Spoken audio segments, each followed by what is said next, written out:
Bienvenue dans cette nouvelle édition de l'information. Voici les titres de l'actualité africaine de ce dimanche 6 septembre. L'heure est au bilan pour le président du Nigeria 100 jours après sa prise de fonction. Le candidat Muhammadu Buhari avait fait de la lutte contre Boko Haram et contre la corruption les fers de lance de sa campagne électorale. A-t-il tenu ses promesses? Élément de réponse dans ce journal. Autre bilan présidentiel, celui du président Ibrahim Boubacar Keïta, le chef de l'État malien qui, à l'occasion de sa deuxième année au pouvoir, a tenu à rassurer les populations sur la question du conflit dans le Nord et la relance économique du pays. Et il sera question de sport en fin d'édition avec un focus sur les athlètes togolais qui participent aux 11e Jeux africains qui se déroulent actuellement à Brazzaville, capitale congolaise.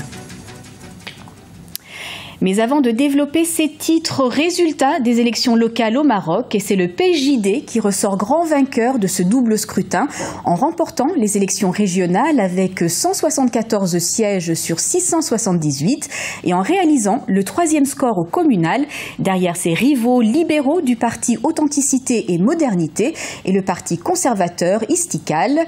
Pour cette première élection au suffrage universel direct des conseillers régionaux, le PJD est arrivé en tête dans 5 des 12 régions du pays, dont celles de Casablanca, de Rabat et de Fès.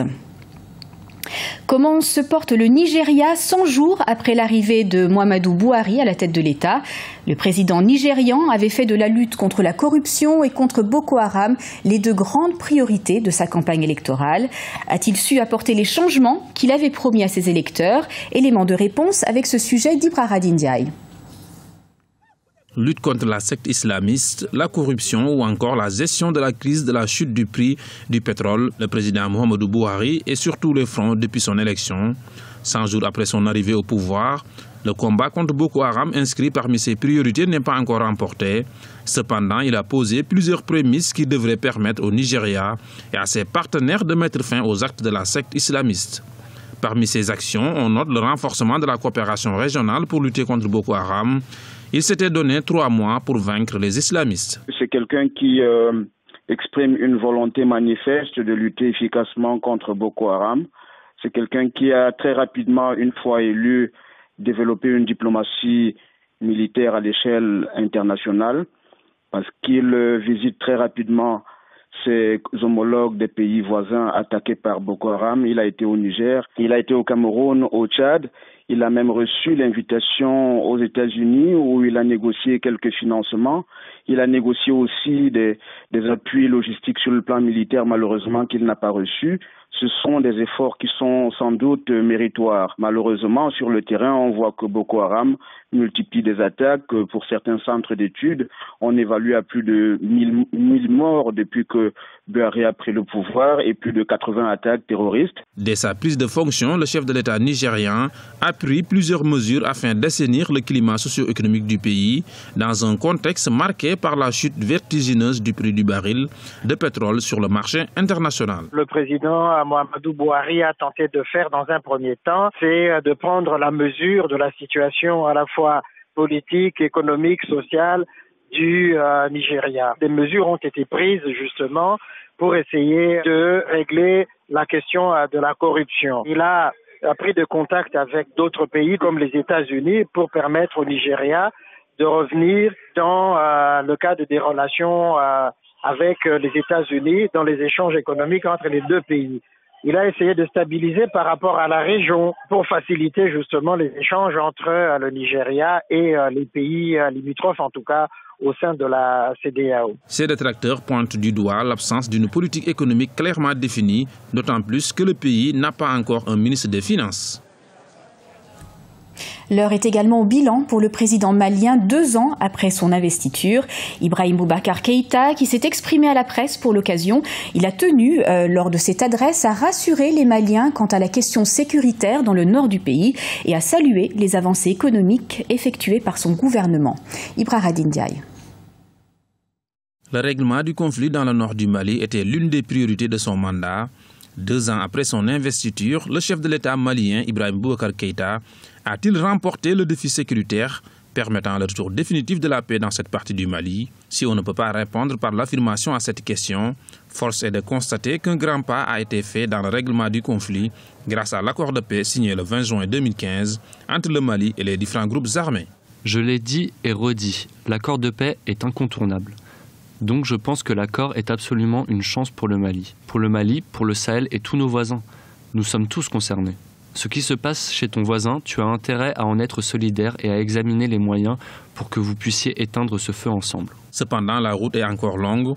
Il reste à relever de nombreux obstacles et mettre en œuvre l'accord de paix. Toutefois, pour l'ancien ministre des Relations avec les institutions, aujourd'hui président du CRI, le cercle de réflexion et d'information pour la consolidation de la démocratie au Mali, certaines actions du chef de l'État sont à saluer. Je pense qu'un bilan, c'est d'abord un actif et un passif. Et sur le plan de l'actif, on peut déjà se dire que le président IBK a pu tenir, en tout cas les 2 premières années de son mandat.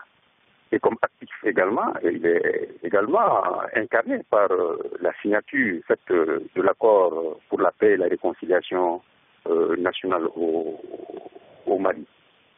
Maintenant, sur le plan du passif, c'est que nous sommes dans une construction démocratique, moins de 30 années d'exercice démocratique. Les Maliens et les Maliennes, je pense, n'ont pas encore mesuré le sens et la portée de la signature d'un accord comme celui que nous allons désigner.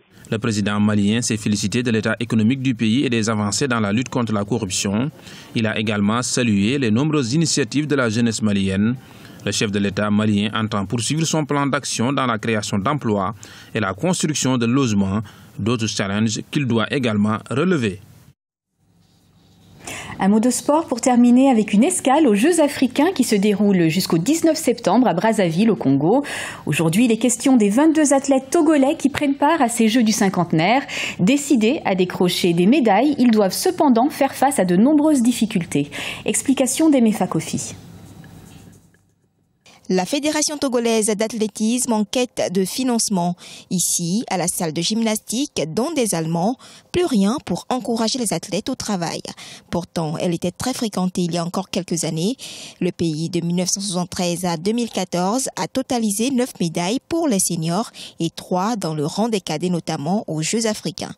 Au second Jeu africain à Lagos, 1973, Albertine de Souza a reçu la médaille de bronze au lancer du disque. 30 ans après, c'est-à-dire 2003, toujours dans la même épreuve de lancer du disque, une autre Togolaise qui est dénommée Djibril Ali Fatou a été classée également 3e et cette fois-ci dans la nouvelle capitale à Abuja. En 2004, la même Djibril Ali Fatou s'est retrouvée en championnat d'Afrique à Brazzaville. Elle a obtenu une médaille d'argent au disque et une médaille de bronze au poids. Après ces vieilles gloires, le Togo attend du nouveau au sein de la jeune génération d'athlètes qui participent aux Jeux africains de Brazzaville. Remporter au moins une médaille d'or, c'est le souhait de beaucoup. Lorsque vous voyez un peu l'école kenyane aujourd'hui, qui n'a pas de très gros moyens, mais qui réussit à faire quand même de très belles performances. Donc, je pense qu'il faut copier ces genres d'exemples. Aujourd'hui, on a essayé de créer donc à Lomé le centre régional d'athlétisme, mais qui ne profite finalement pas au Togo. Il y a des Sénégalais qui y viennent, des Béninois, des Ghanéens, des Maliens. Aujourd'hui, les pays qui ont créé ça ne mettent pas les moyens. Donc, ça veut dire que c'est très difficile pour les athlètes de pouvoir se former, de pouvoir s'exhiber, de pouvoir s'essayer. Pas de moyens. Donc, voilà, il n'y a pas de magie à faire si on ne met pas l'organisation derrière. La Fédération togolaise d'athlétisme, pour redorer son blason, entend faire appel à ses partenaires financiers. Pour l'heure, aucun financement n'est accordé à la Fédération dans le budget de l'État. Et notez que toute l'actualité des 11e Jeux africains est à suivre sur notre antenne grâce à la couverture exclusive de nos envoyés spéciaux dans la capitale congolaise. Alors retrouvez tous les jours le journal des Jeux à 16h15 GMT et le club des Jeux à 20h GMT.